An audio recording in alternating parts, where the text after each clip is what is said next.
પાણીના ઓછા પ્રેશર મુદ્દે કમિશનર કડક ગેરકાયદે કનેક્શન સામે થશે કાર્યવાહી.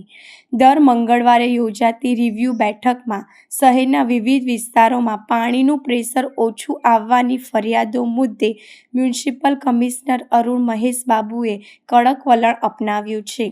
અરુણ મહેશ બાબુની અધ્યક્ષતામાં યોજાયેલી રિવ્યૂ બેઠકમાં શહેરમાં પાણીના ઓછા પ્રેશરની સમસ્યા અંગે ચર્ચા કરવામાં આવી હતી. કમિશનરે જણાવ્યું હતું કે અનેક વિસ્તારોમાં ગેરકાયદેસર પાણીના કનેક્શનોના કારણે નાગરિકોને પૂરતા પ્રેશરથી પાણી મળતું નથી. આ મુદ્દે હવે તંત્ર દ્વારા ખાસ ફિલ્ડ વિઝિટ હાથ ધરવામાં આવશે. તપાસ દરમિયાન જો ગેરકાયદેસર કનેક્શન મળી આવશે તો તેને તાત્કાલિક દૂર કરવામાં આવશે. સાથે જ આવા કનેક્શન આપનાર પ્લમ્બરો અને જવાબદાર વ્યક્તિઓ સામે કાયદેસરની કાર્યવાહી કરવામાં આવશે. મ્યુનિસિપલ કમિશનરે પાણી વિભાગના અધિકારીઓને પણ શહેરમાં નિયમિત ચેકિંગ વધારવા અને પાણી ચોરી રોકવા માટે અસરકારક પગલાં લેવા સૂચના આપી છે. તંત્રનું માનવું છે કે ગેરકાયદેસર કનેક્શનો પર નિયંત્રણ મેળવવાથી નાગરિકોને પૂરતા પ્રેશરથી પાણી મળી શકશે અને પાણી વિતરણ વ્યવસ્થા વધુ સુદૃઢ બનશે.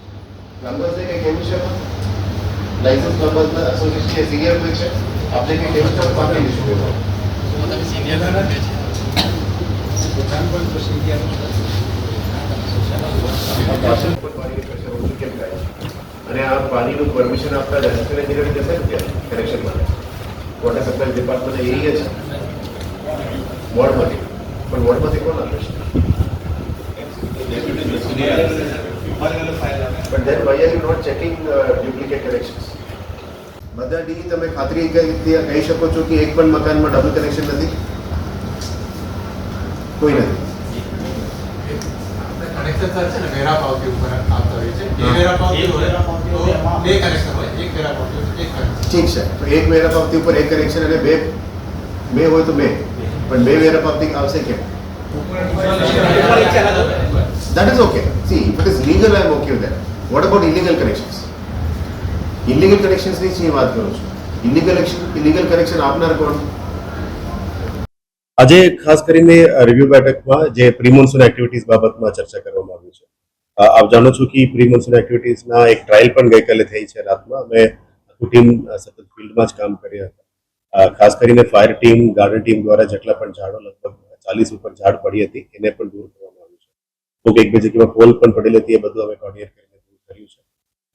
પાણી બાબતમાં જે વોટર લોગિંગ સ્પોટ્સનું પણ અમે અત્યારે તૈયારીની લગભગ 206 સ્પોટ્સની ઉપર અત્યારે 4 કલાક, 4 થી 8 કલાક, 8 થી 12 કલાક અને 12 કલાકથી ઉપર એટલા સમયમાં પાણી રહેશે એ બાબતનું પણ અમે પ્લાનિંગ કર્યું છે. લગભગ 160 જગ્યા ઉપર 4 કલાકની અંદર પાણી નીકળી જાય છે. બાકીના જગ્યામાં અલગ અલગ કેટેગરી વાઇઝ પમ્પ્સ ક્યારે એક્ટિવેટ કરવાનું છે એ બધું અત્યારે ખાસ કરીને આજે રોડ કોન્ટ્રાક્ટર્સને પણ બોલાવીને અમે ચર્ચા કરી છે કે આવનારા દિવસોમાં રોડની કામની ગુણવત્તામાં પણ સુધારો થવો જોઈએ.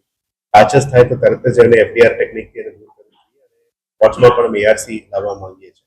વોર્ડ્સ અને ઝોન લેવલમાં એઆરસીથી જ કરવા માંગીએ છીએ. પહેલાં જે માનવ દિનની ચાલતી હતી તો ક્વોલિટીમાં કોઈ કોમ્પ્રોમાઇઝીસ બંધ કરીને ward wise, zone wise arc પણ કરવા માંગીએ છીએ. સાથે સાથે આજે ડ્રેનેજના કોન્ટ્રાક્ટર્સ અને ટીમને પણ બોલાવવામાં આવ્યું છે. આ સિટીમાં ડ્રેનેજનું કામ ચાલી રહ્યા છે. બધાને 15 જૂન પહેલા પૂરું કરવા માટે આપી છે. આજે સાઇટ વાઇઝ રિવ્યુ પણ કરવામાં આવ્યું છે. સાથે સાથે ઝોન લેવલમાં પણ અમુક જગ્યામાં ડ્રેનેજનું કામ ચાલે છે. 10 તારીખ પહેલા સૂચના આપી છે. પૂરું કરતા સાથે સાથે જે પહેલા પરિસ્થિતિ હતી આ પરિસ્થિતિમાં રોડ કરી આપવા માટે પણ અમે કરે છે. અમુક સંજોગોમાં જોવા મળે છે કે રોડની લેવલિંગ પ્રોપર કરીને કરવામાં ખાસ કરીને આજે વોર્ડ લેવલમાંથી વોર્ડના ડીઈસ અને એસિસ્ટન્ટ એન્જિનિયર પાણી પુરવઠાને વધારે બોલાવ્યા હતા. ઝોનમાં ખાસ કરીને પાણીનું પ્રેશરને લઈને ઘણું એ આજવામાં ઇન્ટેક વેલનું લેવલનું પણ એક ઇસ્યુ છે. એટલે વોટરની ઝોન્સ, લો પ્રેશર ઝોન્સનું પણ ઇસ્યુ છે. અમુક વોટર નેટવર્કના ઇસ્યુઝ છે અને અમુકમાં ઘણા લોકો ઇલીગલ કનેક્શન્સ પણ લઈને ઇલીગલ મોટર લગાવીને ખેંચતા હોય એના માટે પણ એ બધા ઉપર કડક કાર્યવાહી કરવા માટે પણ આજે સૂચના આપી છે.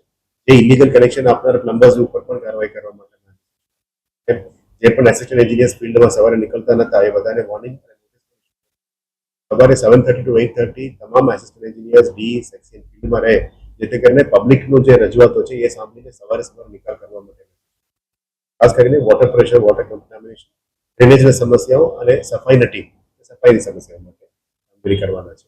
પ્રી મોન્સૂન એક્ટિવિટીની તૈયારી ચાલી રહ્યા છે. હજી 10% કામ બાકી છે. અત્યારે પદાધિકારીઓ પણ રોજ ફિલ્ડમાં જઈ રહ્યા છે. સાથે મળીને આ બધાનો નિકાલ કરવા માટે અત્યારે 4 ખાસ જે મેઇન ખાસ છે 4 સબ ખાસ છે. 8 ખાસમાં અત્યારે ક્લિનિંગનું કામ ચાલુ છે. કેચપીટ ક્લિનિંગ, મેનહોલ ક્લિનિંગ બધા ઉપર અત્યારે